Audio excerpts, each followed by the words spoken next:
Good day, everybody. Thank you for tuning in. Just give me a few minutes of your time. There is something I know that you know that God is. Because you are a child of God, because you are a Christian, because you've been in the church for some time, you know that God is. In fact, the Bible says anybody that believes otherwise is a fool. You see that in Psalm 53 verse 1. It's only a fool that can say there is no God. But the challenge that many people have is that they feel that God is so distant, so far away from them, so held up in heaven that it doesn't even feel what they are feeling. It's not with them. That is their challenge. And you are not the only person that feels like that. If you are watching me today, there are people that feel exactly that way. They think they are going through life on their own and God is not nowhere to be found. But I want to tell you, as we go on with this series, to tell you that we can feel God and see God and hear Him in every facet of our life. Let me give you an example as we go from here. You remember Moses in the Bible. Moses had an encounter in Exodus chapter 3. He was in the desert tending his father-in-law's sheep.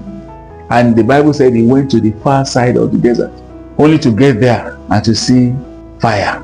And I want to tell you, my brother, just imagine what fire is to a shepherd like Moses. Fire in the jungle. He was going through all the stress just because he was looking for green pastures, only for him to get there in the desert and see fire. His first thought will be that some evil people had set even the few pasture that he had on fire. But thank God that Moses took a second look. It was when he looked again that he was able to see that, look, this fire is different. It is fire. It is not good for him as a shepherd.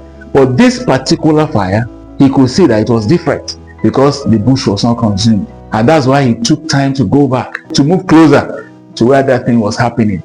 And there God encountered. So I just want to ask you, as you are watching me today, what will the life of Moses look like if he never had that encounter? He could have been a great soldier, he could have been a wonderful shepherd, but he would never have fulfilled his purpose, his God-given purpose.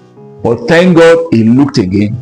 Thank God he went close to that fire, and then he discovered God, and God set him on the motion of his eternal purpose in life.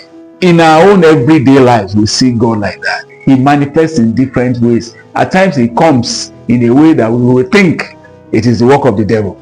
We will think it is our own enemies that are at work. But it may be God saying something. If only we take a second look.